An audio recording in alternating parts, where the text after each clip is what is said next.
Sinta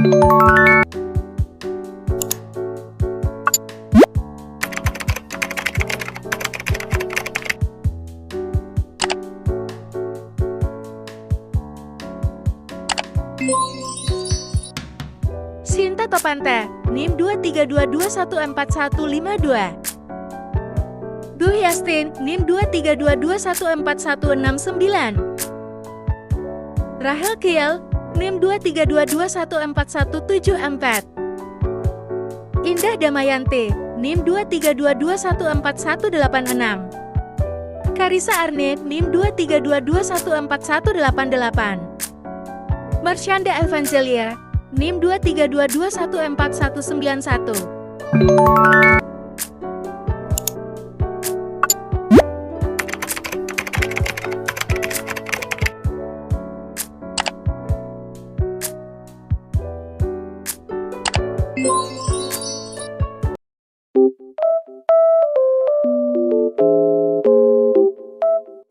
Definisi dari location strategi adalah rencana yang mencakup penentuan tujuan perusahaan dan kemudian menentukan lokasi yang tepat untuk mencapainya.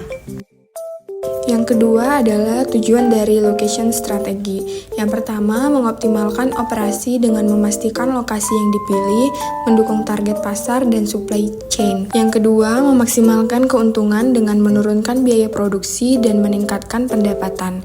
Yang ketiga, yaitu meningkatkan efisiensi dengan memperpendek rantai pasok dan mempercepat waktu pengiriman. Dan yang terakhir, yaitu memperkuat posisi kompetitif dengan mendekati pasar dan mengakses sumber daya yang lebih baik. Selanjutnya, saya akan menjelaskan tentang faktor-faktor penentu dalam pemilihan lokasi, yang mana itu ada dua, yaitu faktor internal dan faktor eksternal. Faktor internal. Yang pertama ada jenis produk atau jasa. Contohnya seperti perusahaan cepat saji seperti McDonald yang membutuhkan lokasi yang strategis di pusat kota atau dekat dengan area lalu lintas yang tinggi untuk menarik konsumen. Yang kedua ada volume produksi. Contohnya seperti perusahaan kerajinan tangan mungkin lebih memilih lokasi yang kecil dan lebih terjangkau di pinggiran kota. Yang ketiga ada tingkat fleksibilitas, contohnya seperti pabrik besar dengan proses produksi yang rumit, mungkin memilih lokasi tetap dan permanen karena membutuhkan investasi besar dalam infrastruktur. Yang keempat ada strategi bisnis keseluruhan, contohnya perusahaan yang fokus pada pasar internasional memilih lokasi yang dekat dengan bandara atau pelabuhan untuk mempermudah akses ekspor dan impor. Yang kelima ada biaya. Contohnya seperti biaya tanah. Pabrik manufaktur besar memilih lokasi di daerah pedesaan di mana biaya tanah lebih murah dibandingkan di kota besar. Selanjutnya ada faktor eksternal. Yang pertama ada ketersediaan bahan baku. Contohnya seperti pabrik pengolahan kayu, seperti pabrik furniture, memiliki lokasi dekat dengan sumber kayu seperti di daerah dekat hutan atau daerah penghasil kayu. Yang kedua ada tenaga kerja. Contohnya seperti perusahaan otomotif seperti Tesla, memilih lokasi di area dengan ketersediaan tenaga kerja terampil di bidang manufaktur seperti Fremont dan California.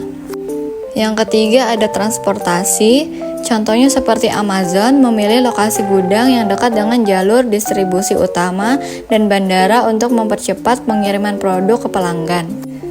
Yang keempat ada infrastruktur. Contohnya perusahaan teknologi membutuhkan jaringan internet berkecepatan tinggi dan fasilitas komunikasi canggih untuk mendukung operasinya.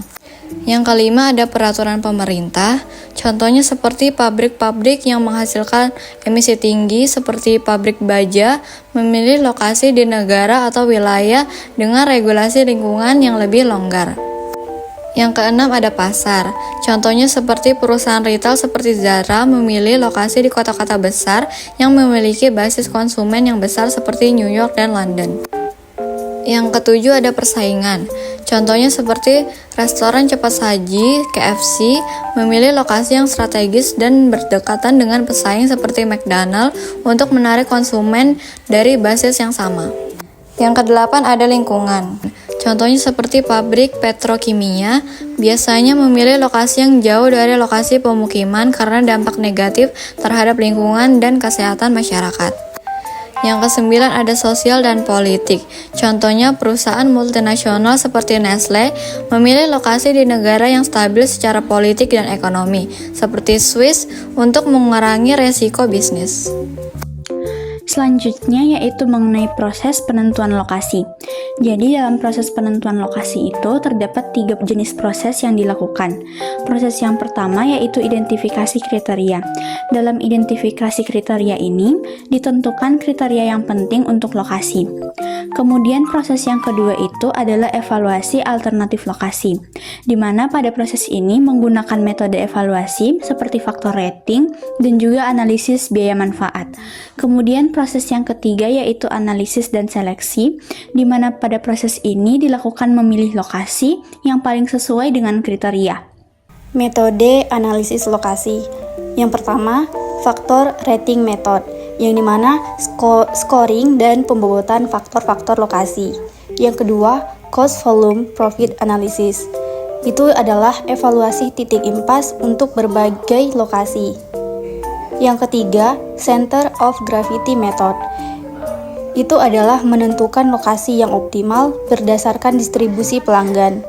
Yang keempat, model transportasi adalah menetapkan pengiriman terbaik dari beberapa titik permintaan atau tujuan agar dapat meminimalkan produksi total dan biaya transportasi. Di sini ada faktor-faktor yang mempengaruhi lokasi. Secara umum, perusahaan dalam melaksanakan strategi lokasi mempertimbangkan hal-hal sebagai berikut. Yang pertama, produktivitas tenaga kerja. Karyawan merupakan input paling penting bagi perusahaan, sehingga tingkat produktivitas tenaga kerja sangat menentukan keberhasilan atau kesuksesan perusahaan. Yang kedua adalah nilai tukar dan risiko mata uang. Walaupun tingkat upah dan produktivitas tenaga kerja membuat sebuah negara terlihat ekonomis, tetapi nilai tukar mata uang yang tidak menguntungkan dapat mengeliminir penghematan. Yang ketiga ada biaya. Biaya yang terkandung dalam lokasi ada 2 macam, yaitu biaya nyata atau tangible cost. Biaya tersebut dapat dihitung atau langsung dikenali secara tepat, meliputi antara lain biaya pelayanan umum, tenaga kerja, bahan mentah, pajak, penyusutan, dan biaya lainnya. Yang berikutnya ada biaya tidak nyata atau intangible cost. Biaya tersebut lebih sulit ditentukan, yaitu meliputi kualitas pendidikan, sikap calon karyawan, standar hidup, dan lain-lain yang dapat mempengaruhi proses rekrutmen. Yang keempat, ada sikap. Sikap dari pemerintah pusat, wilayah maupun daerah terhadap kepemilikan swasta, stabilitas tenaga kerja, dan juga pola kepemimpinan. Dan tidak kalah penting adalah budaya masyarakat di lokasi tersebut. Dan yang kelima ada kedekatan dengan pasar. Banyak perusahaan yang secara sengaja memilih lokasi operasionalnya dekat dengan konsumen, seperti usaha restoran, salon, toko kelontong, yang menyadari bahwa kedekatan dengan pasar merupakan faktor utama keberhasilan usaha mereka. Demikian pula untuk usaha manufaktur, ada yang memilih lokasi dekat dengan konsumennya karena mahalnya biaya transportasi jika harus berada di lokasi yang berjauhan. Dan yang keenam ada kedekatan dengan supplier. Penempatan lokasi yang dekat dengan pemasok dan bahan mentah disebabkan oleh bahan baku mudah rusak, biaya transportasi mahal, dan jumlah produk yang banyak. Bagaimana jika kita tidak dapat menentukan strategi lokasi dengan baik? Jika kita tidak bisa menentukan strategi lokasi dengan benar dalam manajemen operasi, maka akan timbul sejumlah konsekuensi yang merugikan bagi perusahaan. Antara lain, yang pertama, biaya operasional meningkat. Yang kedua, yaitu biaya transportasi. Jika lokasi tidak strategis, maka jarak pengirim barang akan semakin jauh, sehingga biaya transportasi akan membengkak. Selanjutnya yaitu biaya utilitas, seperti biaya listrik, biaya air, dan utilitas lainnya. Bisa lebih tinggi jika lokasi yang dipilih memiliki tarif yang mahal atau infrastruktur yang kurang memadai. Lalu ada biaya tenaga kerja. Jika lokasi sulit dijangkau, maka perusahaan mungkin perlu menawarkan gaji yang lebih tinggi untuk menarik karyawan, sehingga meningkatkan biaya tenaga kerja. Lalu ada penurunan efisiensi, seperti waktu produksi yang lebih lama. Jika lokasi terlalu jauh dari pemasok atau pelanggan, waktu produksi akan lebih lama karena proses pengiriman bahan baku dan produk jadi akan memakan waktu yang lebih lama. Lalu ada kualitas produk terganggu. Perjalanan yang jauh dapat merusak kualitas produk, terutama untuk produk yang mudah rusak atau sensitif terhadap suhu. Lalu lambatnya respon terhadap perubahan pasar. Perubahan akan kesulitan untuk beradaptasi dengan perubahan pasar jika lokasinya tidak strategis, misalnya terlalu jauh dari pusat distribusi atau konsumen. Lalu ada penurunan keuntungan. Pertama ada penurunan pendapatan. Biaya operasional yang tinggi dan efisiensi yang rendah akan mengurangi keuntungan perusahaan. Lalu ada kehilangan pelanggan. Pelanggan cenderung memilih produk atau jasa dari perusahaan yang memiliki lokasi yang strategis dan mudah dijangkau. Lalu, perusahaan akan sulit bersaing. Perusahaan dengan lokasi yang kurang strategis akan sulit bersaing dengan kompetitor yang memiliki lokasi yang lebih baik. Dampak negatifnya terhadap lingkungan, ada peningkatan emisi. Jarak pengiriman yang jauh akan meningkatkan emisi gas buang kendaraan, sehingga berdampak negatif terhadap lingkungan. Contoh kasus, perusahaan manufaktur.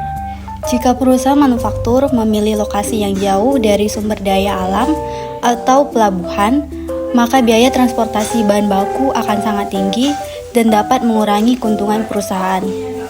Yang kedua, perusahaan retail.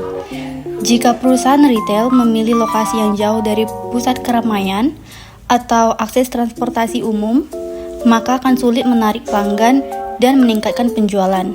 Untuk menghindari kesalahan dalam menentukan lokasi strategi, perusahaan perlu melakukan analisis yang cermat terhadap berbagai faktor yang mempengaruhi keputusan tersebut. Jadi kesimpulan yang kami ambil dari location strategy adalah pemilihan lokasi yang tepat merupakan investasi jangka panjang yang dapat memberikan keuntungan yang signifikan bagi perusahaan. Oleh karena itu, perusahaan perlu melakukan analisis yang cermat dan komprehensif sebelum mengambil keputusan. Dengan merencanakan strategi lokasi yang baik, perusahaan dapat mengoptimalkan kinerja, menekankan biaya, dan meningkatkan daya saing di pasar serta dengan mempertimbangkan semua faktor yang relevan. Perusahaan dapat memilih lokasi yang optimal untuk mencapai bisnisnya.